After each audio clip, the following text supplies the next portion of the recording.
Hi everyone, ನಮ್ಮ ಅಡುಗೆ ನಿಮ್ಮ ರುಚಿಗೆ ಸ್ವಾಗತ. ನೋಡಿ, ಕಣ್ಣು ಬಿದ್ದು ತುಂಬ ಮೃದುವಾದ ಸ್ಪಂಜಿನಂತಿರುವಂತಹ ದೋಸೆ ಯಾವುದೇ ಕಾವಲಿಯಲ್ಲಿ ಅಥವಾ ಯಾವುದೇ ತವದಲ್ಲಿ ನೀವು ಮಾಡಲಿ ತುಂಬ ಚೆನ್ನಾಗಿ ಬರುತ್ತೆ. ಸ್ವಲ್ಪನೂ ಅಂಟೋದಿಲ್ಲ, ಚೆನ್ನಾಗಿ ಎದ್ದು ಬರುತ್ತೆ. ನೋಡ್ಬೋದಲ್ಲ, ಇದೇ ರೀತಿ ನೀವು ಕೂಡ ಈ ದೋಸೆಯನ್ನು ಮಾಡ್ಬೋದು. ಬನ್ನಿ, ಇದನ್ನು ಮಾಡೋ ವಿಧಾನ ಹೇಗೆ ಅಂತ ನೋಡೋಣ. ತುಂಬ ಈಸಿಯಾಗಿ ಕೂಡ ಇದೆ.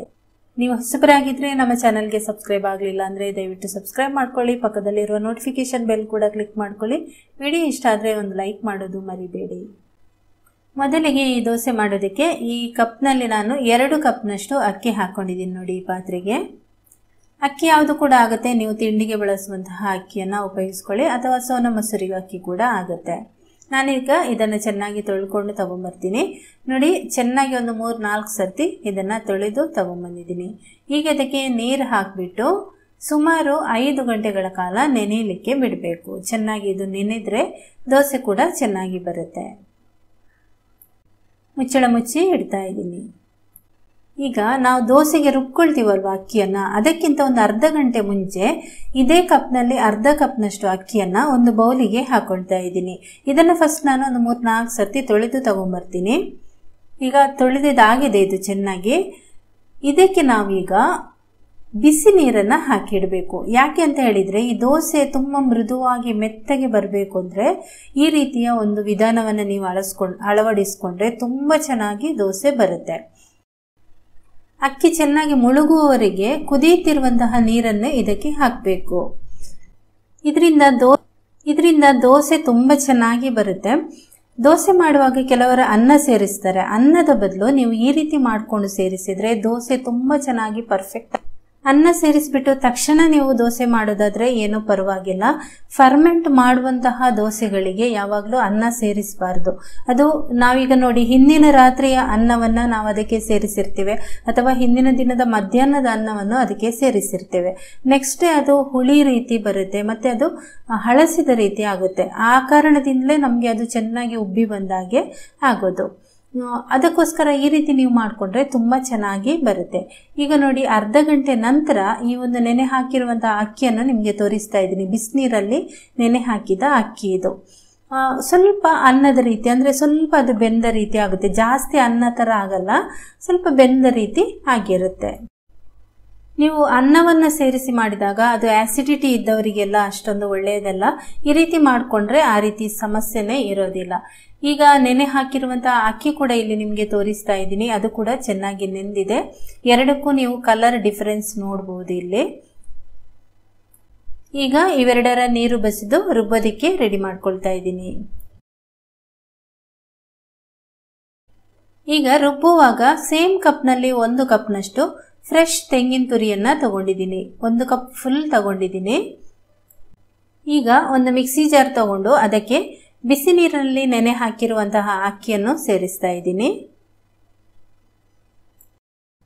ಆಮೇಲೆ ಈ ತೆಂಗಿನ ತುರಿಯನ್ನು ಕೂಡ ಹಾಕೊಳ್ತಾ ಇದ್ದೀನಿ. ತೆಂಗಿನ ತುರಿ ನೀವು ಸ್ವಲ್ಪ ಜಾಸ್ತಿ ಕೂಡ ಹಾಕೋಬಹುದು, ಅಥವಾ ಸ್ವಲ್ಪ ಕಮ್ಮಿ ಕೂಡ ಹಾಕೋಬಹುದು. ಆಮೇಲೆ ನೆನೆ ಹಾಕಿರುವಂತಹ ಅಕ್ಕಿಯನ್ನು ಹಾಕ್ತಾ ಇದ್ದೀನಿ.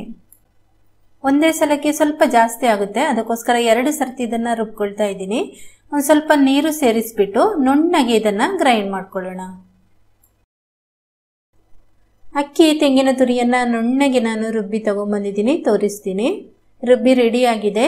ಈಗ ಇದನ್ನೊಂದು ಪಾತ್ರೆಗೆ ಹಾಕೊಳ್ತಾ ಇದ್ದೀನಿ.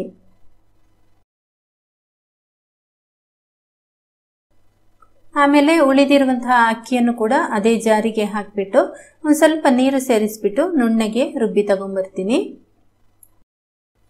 ಇದು ಕೂಡ ರುಬ್ಬಿ ಆಗಿದೆ. ಸೇಮ್ ಪಾತ್ರೆಗೆ ಹಾಕೊಳ್ತಾ ಇದ್ದೀನಿ. ತೆಂಗಿನ ತುರಿ ಇರೋದ್ರಿಂದ ತುಂಬ ನುಣ್ಣಗೆ ರುಬ್ಕೊಳ್ಳಿ, ಎಷ್ಟು ಸಾಧ್ಯ ಆಗುತ್ತೆ ಅಷ್ಟು. ದೋಸೆ ಚೆನ್ನಾಗಿ ಬರುತ್ತೆ. ಆಮೇಲೆ ಜಾರಿಗೆ ಒಂದು ಸ್ವಲ್ಪ ನೀರು ಹಾಕಿ ಅದನ್ನು ಕೂಡ ಹಾಕ್ತಾ ಇದ್ದೀನಿ. ರುಚಿಗೆ ತಕ್ಕಷ್ಟು ಉಪ್ಪು ಸೇರಿಸಿ. ಮಾರನೇ ದಿನ ಉಪ್ಪು ಹಾಕೋದಾದ್ರೆ ಆ ರೀತಿ ಕೂಡ ಮಾಡಬಹುದು. ಈಗ ಇದನ್ನ ಕೈಯಲ್ಲೇ ನಾವು ಚೆನ್ನಾಗಿ ಮಿಕ್ಸ್ ಮಾಡ್ಕೊಳ್ಬೇಕು. ಒಂದು 2-3 ನಿಮಿಷ ಚೆನ್ನಾಗಿ ಕಲಸ್ಕೊಳ್ಳಿ. ಈ ರೀತಿ ತುಂಬ ದಪ್ಪ ಇದೆ ಅಂತ ಅನಿಸಿದ್ರೆ ನೀರನ್ನು ಕೂಡ ಸೇರಿಸ್ಕೊಳ್ಳಿ. ಸ್ವಲ್ಪ ದಪ್ಪ ಇದೆ ಇದು, ಇನ್ನಷ್ಟು ಇದಕ್ಕೆ ನೀರು ಹಾಕಬೇಕು. ಒಂದು ಸ್ವಲ್ಪ ನೀರು ಕೂಡ ಹಾಕೊಳ್ತೀನಿ. ಅಂದರೆ ದೋಸೆ ಹಿಟ್ಟಿನ ಹದಕ್ಕೆ ಬರಬೇಕು, ಅದಕ್ಕಿಂತ ಸ್ವಲ್ಪ ತೆಳ್ಳಗೇನೆ ಇರಬೇಕು. ಆದರೆ ನಾವು ಇದನ್ನು ಫರ್ಮೆಂಟಿಗೆ ಇಡುವಾಗ ದೋಸೆ ಹಿಟ್ಟಿನ ಹದಕ್ಕೆ ಇಡ್ಬೋದು. ಮತ್ತು ಮಾರನೇ ದಿನ ಅದನ್ನು ನೋಡಿಕೊಂಡು ನೀವು ತೆಳ್ಳಗೆ ಸ್ವಲ್ಪ ನೀರು ಹಾಕಿ ಮಾಡ್ಕೊಳ್ಬೋದು. ಆ ರೀತಿ ದೋಸೆಯ ಹದಕ್ಕೆ ಅಂದರೆ ಉದ್ದಿನಬೇಳೆ ದೋಸೆ ಮಾಡ್ತೀವಲ್ವ, ಆ ಹದಕ್ಕೆ ಇದನ್ನು ರೆಡಿ ಮಾಡ್ಕೊಳ್ಳಿ ನೀವು. ನೋಡಿ, ಈ ಹದಕ್ಕೆ ಈಗ ರೆಡಿ ಮಾಡ್ಕೊಂಡಿದ್ದೀನಿ ನಾನು. ಎಲ್ಲ ಕಲಸಿ ರೆಡಿ ಆಗಿದೆ ನೋಡಿ, ಇಷ್ಟಿರಬೇಕು. ಎಲ್ಲ ಸೈಡೆಲ್ಲ ಕ್ಲೀನ್ ಮಾಡಿಕೊಂಡು ನಂತರ ಮುಚ್ಚಳ ಮುಚ್ಚಿ ಇದನ್ನು ಫರ್ಮೆಂಟ್ ಆಗಲಿಕ್ಕೆ ಬಿಡಬೇಕು. ಸುಮಾರು ಇದು 12 ಗಂಟೆಗಳ ಕಾಲ, 10 ರಿಂದ 12 ಗಂಟೆಗಳ ಫರ್ಮೆಂಟ್ ಆಗಬೇಕು. ಕರೆಕ್ಟಾಗಿ ಬರುತ್ತೆ ದೋಸೆ, ತುಂಬ ಚೆನ್ನಾಗಿ ಸ್ಪಾಂಜ್ ರೀತಿ ಬರುತ್ತೆ. ಅದಕ್ಕಿಂತ ಬೇಕಾದರೆ ನಿಮಗೆ ಸರಿಯಾಗಿ ಅದು ಬರಲಿಲ್ಲ ಅಂದರೆ ಒಂದೆರಡು ಗಂಟೆ ಜಾಸ್ತಿ ಕೂಡ ಇಡಬಹುದು. ಮಾರನೇ ದಿನ ನಿಮಗೆ ಹಿಟ್ಟು ಹೇಗಾಗಿದೆ ಅಂತ ತೋರಿಸ್ತೀನಿ ನೋಡಿ. ಚೆನ್ನಾಗಿ ಫರ್ಮೆಂಟ್ ಆಗಿದೆ. ಹಾಗೇನೆ ಇದು ಫರ್ಮೆಂಟ್ ಅಂದರೆ ಜಾಸ್ತಿ ಉಬ್ಬಿ ಬರೋದಿಲ್ಲ, ದಪ್ಪ ಆಗಿದೆ. ನೋಡ್ಬೋದು ನೀವಿಲ್ಲಿ ಫರ್ಮೆಂಟ್ ಆಗಿರೋದು ನಿಮಗೆ ಇಲ್ಲಿ ಕಾಣ್ತಾ ಇದೆ ನೋಡಿ, ಈ ರೀತಿ ಆಗಿದೆ. ತುಂಬ ದಪ್ಪ ಆಗಿದೆ ಹಿಟ್ಟು.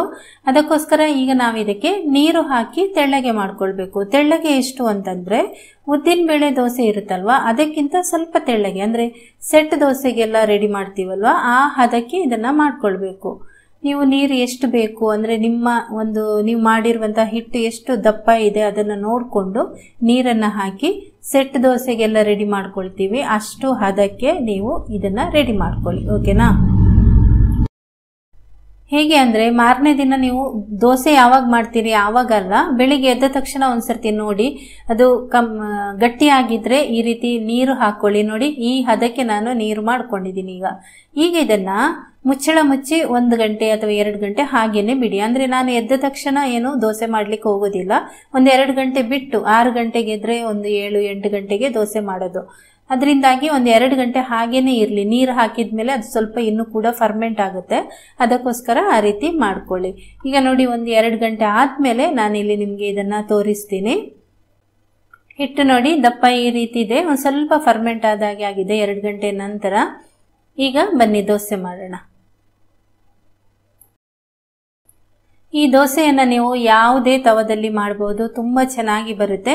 ನಾನಿಲ್ಲಿ ಮಾಮೂಲಾಗಿ ರೊಟ್ಟಿ ಎಲ್ಲ ಮಾಡ್ತೀವಲ್ವಾ, ಇದರಲ್ಲಿ ದೋಸೆ ಕೂಡ ಮಾಡ್ಬೋದು. ಇದೇ ತವವನ್ನು ತಗೊಂಡಿದ್ದೀನಿ. ಇದರಲ್ಲಿ ಚಪಾತಿ ಕೂಡ ನಾನು ಮಾಡ್ತೀನಿ. ಯಾವುದ ತವ ತಗೊಂಡ್ರು ತುಂಬ ಚೆನ್ನಾಗಿ ಬರುತ್ತೆ. ಇದರಲ್ಲಿ ಫಸ್ಟ್ ನಾನೀಗ ಎಣ್ಣೆ ಸ್ವಲ್ಪ ಹಚ್ಕೊಳ್ತಾ ಇದ್ದೀನಿ. ಎಣ್ಣೆ ಹಚ್ಚಿಬಿಟ್ಟು ಒಂದ್ಸರ್ತಿ ಅದನ್ನು ಚೆನ್ನಾಗಿ ಒರೆಸ್ಕೊಳ್ಳೋಣ. ದೋಸೆ ಕಾವಲಿ ಆಗ ರೆಡಿ ಆಗುತ್ತೆ. ಚೆನ್ನಾಗಿ ಬಿಸಿ ಆದಮೇಲೆ 1 ಸೌಟಷ್ಟು ಹಿಟ್ಟನ್ನು ಇಲ್ಲಿ ಹಾಕೊಳ್ತಾ ಇದ್ದೀನಿ. ನಂತರ ಇದನ್ನು ಈ ರೀತಿ ಹರಡಬೇಕು ಅಂತ ಏನಿಲ್ಲ, ಹಾಗೇನೆ ಇಡ್ಬೋದು. ಒಂದು ಸ್ವಲ್ಪ ಹರಡಿದರೆ ತೆಳ್ಳಗಾಗುತ್ತೆ. ಇನ್ನಷ್ಟು ತೆಳ್ಳಗೆ ನಿಮಗೆ ಬೇಕು ಅಂದರೆ ತೆಳ್ಳಗೆ ಕೂಡ ಮಾಡ್ಕೊಳ್ಬೋದು. 1-2 ದೋಸೆ ಆ ರೀತಿ ಕೂಡ ಮಾಡ್ಕೊಂಡಿದ್ದೀನಿ. ಅದನ್ನು ಕೂಡ ಮಧ್ಯದಲ್ಲಿ ನಿಮಗೆ ತೋರಿಸ್ತೀನಿ. ಹಾಕಿದ ತಕ್ಷಣ ಚೆನ್ನಾಗಿ ತೂತು ಬಿದ್ದು ದೋಸೆ ತುಂಬ ಚೆನ್ನಾಗಿ ಬರುತ್ತೆ. ದೋಸೆಯನ್ನು ನೋಡಿ ಹತ್ತಿರದಿಂದ ನಿಮಗೆ ತೋರಿಸ್ತೀನಿ. ಒಳ್ಳೆ ಕಣ್ಣು ಬಿದ್ದು ದೋಸೆ ನೋಡಿ ಸ್ಪಂಜ್ ರೀತಿ ಆಗಿದೆ.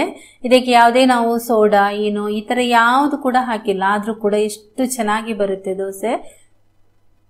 ಒಳ್ಳೆ ಕೋಕೋನಟ್ ಪರಿಮಳ ಕೂಡ ಇದೆ ನೋಡಿ. ತೆಗಿಯೋದಕ್ಕೆ ಎಷ್ಟು ಈಸಿಯಾಗಿ ಬರ್ತಾ ಇದೆ ನೋಡಿ, ತುಂಬ ಈಸಿ ಆಗುತ್ತೆ. ನೀವು ಎಣ್ಣೆ ಕೂಡ ಎಲ್ಲ ದೋಸೆಗೆ ಹಚ್ಚಬೇಕು ಅಂತೇನಿಲ್ಲ. ಮತ್ತು ಮೇಲ್ಗಡೆ ಕೂಡ ನೀವು ಬೇಕಾದರೆ ಎಣ್ಣೆ ಹಾಕ್ಬೋದು, ಇಲ್ಲಾಂದರೆ ಹಾಗೇನೆ ಮಾಡ್ಬೋದು. ತುಂಬ ಚೆನ್ನಾಗಿ ಬರುತ್ತೆ. ಒಂದ್ಸರ್ತಿ 1 ದೋಸೆಗೆ ಎಣ್ಣೆ ಹಚ್ಚಿದ್ರೆ ಆಮೇಲೆ 4-5 ದೋಸೆ ಬಿಟ್ಟು ನೀವು ಎಣ್ಣೆ ಹಾಕ್ಬೋದು. ತುಂಬ ಚೆನ್ನಾಗಿ ಬರುತ್ತೆ. ಎಲ್ಲ ದೋಸೆ ಕೂಡ ಇದೇ ರೀತಿ ಮಾಡ್ಕೊಳ್ಳಿ. ಅನ್ನದ ಬದಲು ಈ ರೀತಿ ನೀವು ಅಕ್ಕಿಯನ್ನು ಬಿಸಿನೀರಿನಲ್ಲಿ ನೆನೆಸಿಬಿಟ್ಟು ಹಾಕಿದರೆ ತುಂಬ ಮೃದುವಾಗಿ ಬರುತ್ತೆ, ತುಂಬ ರುಚಿಯಾಗಿ ಕೂಡ ಇರುತ್ತೆ. ಅನ್ನ ಹಾಕುವಾಗ ಸ್ವಲ್ಪ ರುಚಿ ಕೂಡ ಕಮ್ಮಿ ಆಗುತ್ತೆ. ಇಲ್ಲಿ ನೋಡಿ, ನಾನು ತೆಳ್ಳಗೆ ಕೂಡ ಮಾಡ್ಕೊಂಡಿದ್ದೀನಿ ದೋಸೆ, ಎಷ್ಟು ಚೆನ್ನಾಗಿ ಬಂದಿದೆ. ಖಂಡಿತ ನೀವು ಇದನ್ನು ಮನೇಲಿ ಟ್ರೈ ಮಾಡಿ. ಈ ವಿಡಿಯೋ ಇಷ್ಟ ಆಗಿದ್ರೆ ಒಂದು ಲೈಕ್ ಮಾಡಿ, ಶೇರ್ ಮಾಡಿ, ಕಮೆಂಟ್ ಮಾಡಿ. ಹಾಗೆಯೇ ನಮ್ಮ ಚಾನಲ್ಗೆ ಸಬ್ಸ್ಕ್ರೈಬ್ ಆಗಲಿಲ್ಲ ಅಂದರೆ ದಯವಿಟ್ಟು ಸಬ್ಸ್ಕ್ರೈಬ್ ಮಾಡ್ಕೊಳ್ಳಿ. ಪಕ್ಕದಲ್ಲಿರುವ ನೋಟಿಫಿಕೇಶನ್ ಬೆಲ್ ಕೂಡ ಕ್ಲಿಕ್ ಮಾಡ್ಕೊಳ್ಳಿ. Thank you.